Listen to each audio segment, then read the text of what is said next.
الحمد لله وحده والصلاة والسلام على من لا نبي بعده أما بعد أعوذ بالله من الشيطان الرجيم بسم الله الرحمن الرحيم قل أعوذ برب الفلق من شر ما خلق ومن شر غاسق إذا وقب ومن شر النفاثات في العقد ومن شر حاسد إذا حسد صدق اللہ العظیم. اللهم صل على محمد وعلى آل محمد كما صليت على إبراهيم وعلى آل إبراهيم إنك حميد مجيد. اللهم بارك على محمد وعلى آل محمد كما باركت على إبراهيم وعلى آل إبراهيم إنك حميد مجيد. یہ جو صورت میں نے آپ کے سامنے تلاوت کی ہے سورہ فلق ہے، مکی صورت ہے. اس میں 5 آیتیں اور ایک رکوع ہے. اللہ تعالیٰ ارشاد فرماتا ہے قل اعوذ برب الفلق، اے پیغمبر آپ کہہ دیجئے کہ میں پناہ مانگتا ہوں صبح کے رب کی، من شر ما خلق، ہر اس چیز کے شر سے جس کو اس نے پیدا کیا، ومن شر غاسق اذا وقب، اور اندھیرے کے شر سے جب کہ وہ چھا جائے، ومن شر النفاثات فی العقد، اور گرہوں میں پھونکے مارنے والیوں کے شر سے، ومن شر حاسد اذا حسد، اور حسد کرنے والے کے شر سے جب کہ وہ حسد کرے. یہ میں نے ترجمہ آپ کے سامنے کر دیا. آپ چاہیں تو کلاس کو یہاں روک کر پاؤز کر کے یہ پورا ترجمہ لکھ لیں اور اس کا بڑا فائدہ ہے. اب انشاءاللہ باقاعدہ ترجمے کے ساتھ ساتھ اس کی تھوڑی بہت جو مختصر سی تفسیر ہے اس کا آغاز کرتا ہوں، اور بات وہیں سے شروع کروں گا جہاں پر گزشتہ نشست میں ختم کی تھی کہ اللہ تبارک و تعالیٰ خیر کو پیدا کرنے والا بھی ہے اور شر کو بھی اسی نے پیدا کیا. دونوں ہی چیزیں اللہ نے پیدا کی ہماری آزمائش کے لیے، اور ہر چیز کے اندر خیر کا پہلو بھی ہوتا ہے، شر کا پہلو بھی ہوتا ہے. بس انسان چاہے تو اس کو اپنے حق میں خیر بنا لے اور اگر چاہے تو شر بنا لے.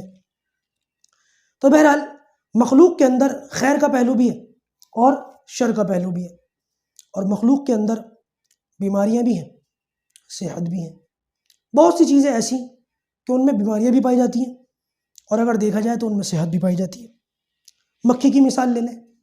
روایت کے اندر آتا ہے کہ نبی کریم صلی اللہ علیہ وسلم نے ارشاد فرمایا کہ جب کسی کے برتن میں مکھی گر جائے تو اس کو چاہیے کہ مکھی اس پانی میں یا چائے میں جس میں گری ہے اس مکھی کو پہلے ڈبوئے اور اس کے بعد باہر نکالے. ایسے ہی باہر نہ نکالے بلکہ وہ جو مکھی اس برتن میں گری ہے پانی میں، چائے میں، شربت میں، اس کو ڈبوئے، غوطہ لگائے اور اس کے بعد پھر اس مکھی کو واپس نکالے اور پھر اگر اس کو چاہے تو پی لے. کیوں؟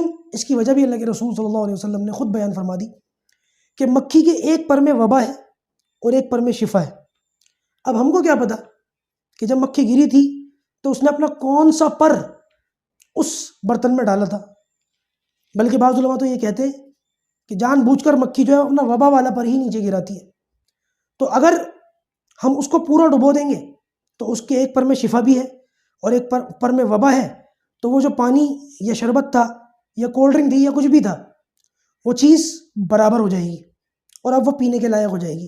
اور اگر ایسے ہی پی لیں گے تو بہت ممکن ہے کہ اس میں وبا والا پر گرا ہو، بیماری والا، اور ہمیں وہ بیماریاں لگ جائیں. لہٰذا نبی کریم صلی اللہ علیہ وسلم کا یہ فرمان ہے.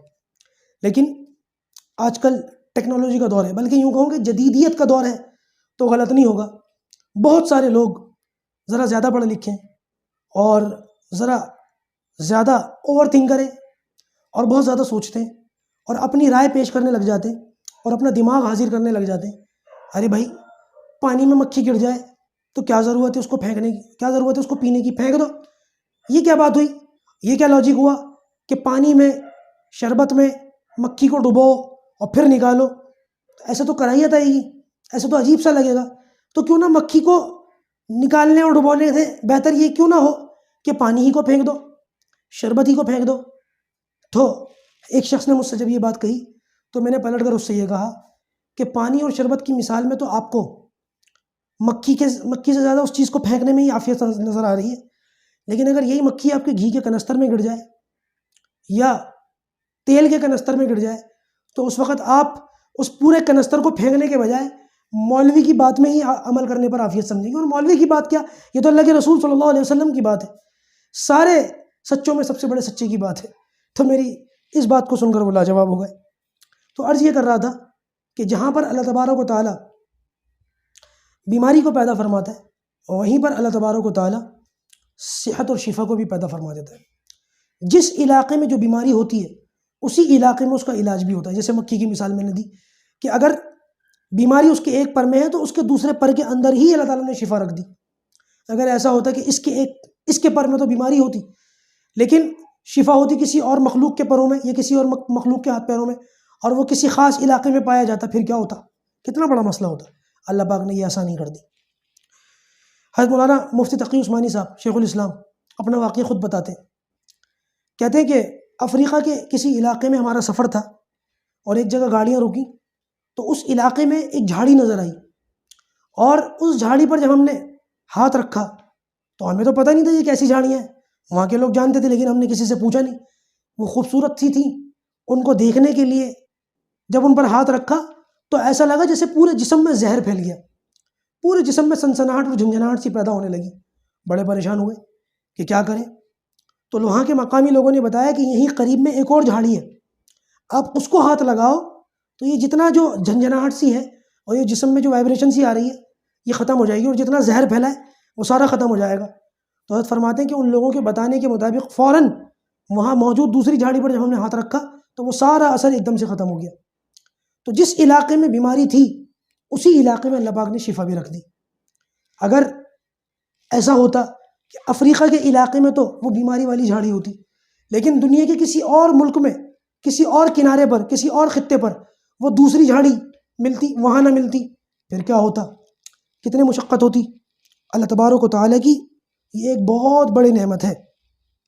فرمایا کہ قُلْ أَعُوذُ بِرَبِّ الْفَلَقِ، آپ کہہ دیجیے کہ میں پناہ مانگتا ہوں صبح کے رب کی، مِن شَرِّ مَا خَلَقَ، مخلوق کے شر سے، ہر اس چیز کے شر سے جس کو اس نے پیدا کیا، یعنی کہ مخلوق کے شر سے.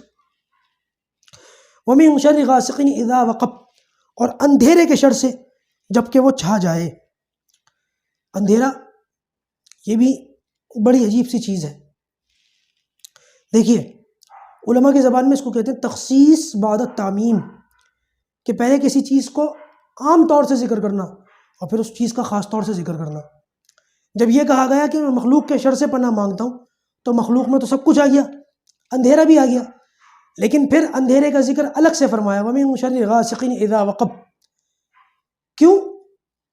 اس کی وجہ میں بعد میں بتاتا ہوں کہ اندھیرے کا ذکر الگ سے فرمایا کہ یہ زیادہ خطرناک ہے. چلیے میں وجہ بتا دیتا ہوں. آج اس ترقی یافتہ دور میں لوگوں کا یہ خیال ہے کہ اندھیرے کے اندر ہی بہت ساری برائیاں ایکٹیو ہوتی ہیں. کیڑے مکوڑے نکلتے ہیں تو وہ بھی اندھیرے میں، جنات اور یہ آصف وغیرہ نکلتے ہیں تو وہ بھی اندھیرے میں، چور اور ڈاکو اور لٹیرے جو نکلتے ہیں تو وہ بھی اندھیرے میں، اور جو جادو وغیرہ کا زور ہوتا ہے تو وہ بھی اندھیرے میں، اور بہت سے جراثیم جو نکلتے ہیں، کیٹاڑو جراثیم، وہ بھی اندھیرے میں. بہت سے جراثیم تو ایسے ہیں کہ ان پر ذرا سی روشنی لگی اور دھوپ لگی اور وہ مر کھپ جاتے ہیں، ختم ہو جاتے ہیں. لہٰذا بہت سی چیزیں ایسی ہیں جو اندھیرے کے اندر ہی ایکٹیو ہوتی ہیں. اور جادو جو ہوتا ہے نا، یہ بھی اندھیرے کے اندر ہی کیا جاتا ہے. لہٰذا یہاں پر اندھیرے کا خاص طور سے ذکر فرمایا گیا، وَمِن شَرِّ غَاسِقٍ إِذَا وَقَبَ. پھر فرمایا وَمِن شَرِّ النَّفَّاثَاتِ فِي الْعُقَدِ، گرہوں میں پھونکے مارنے والیوں کے شر سے. ویسے تو جادو اور ٹونا ٹوٹکا عورتیں بھی کرتی ہیں اور جادو ٹونا مرد بھی کرتے ہیں، لیکن یہ جو جادو اور ٹونے ٹوٹکے کی بیماری ہے یہ عورتوں میں زیادہ پائی جاتی ہے، ایمان اور عقیدے کی کمزوری کی وجہ سے، ایمان کمزور ہونے کی وجہ سے، عقیدہ کمزور ہونے کی وجہ سے. لہٰذا یہی وجہ ہے کہ خواتین ان چیزوں میں جلدی ملوث ہو جاتی ہیں اور بڑی جلدی ایسی باتوں میں لگ جاتی ہیں اور اپنا ایمان خراب کر لیتی ہیں.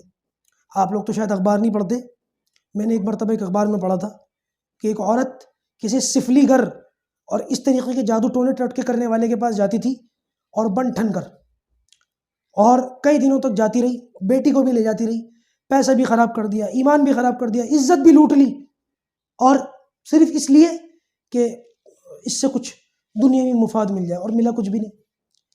تو لہٰذا یہ جو معاملات ہیں یہ بڑے غلط اور بڑی جو ہے اڑنے والے، امت کے اندر یہ معاملات بہت زیادہ بڑھتے جا رہے ہیں، خواتین ان چیزوں میں بہت زیادہ ملوث ہوتی چلی جا رہی ہیں، اور یہ کاروباری قسم کے جو لوگ ہیں یہ اس چیز کا بڑا فائدہ اٹھاتے ہیں، بڑا ورغلاتے ہیں، بڑا بیوقوف بناتے ہیں، بڑا مال کھاتے ہیں، اور نہ جانے ایسے ایسے کتنے گندے اور واہیات کام کروا لیتے ہیں کہ جس سے ہمارے ایمان اور عقائد خراب ہو جاتے ہیں، ہماری خواتین کے ایمان خراب ہو جاتے ہیں۔ لہٰذا ضرورت اس بات کی ہے کہ خواتین کو دین کی تعلیم دی جائے، گھروں کے اندر دین کا ماحول بنایا جائے تاکہ خواتین جو ہیں وہ ان چیزوں سے بچ سکیں۔ چلیے انشاءاللہ آج یہیں بات کو رکھتے ہیں، اور انشاءاللہ عز و جل باقی کی جو بچی کچھ بات ہے اور اس سورہ فلق کا جو مختصر سا ترجمہ و تفسیر بچا ہے وہ انشاءاللہ آنے والی کل کی نشست میں آپ لوگوں کے سامنے لے کر کے حاضر ہوں گا۔ اللہ پاک جو کہا گیا سنا گیا عمل کی توفیق عطا فرمائے۔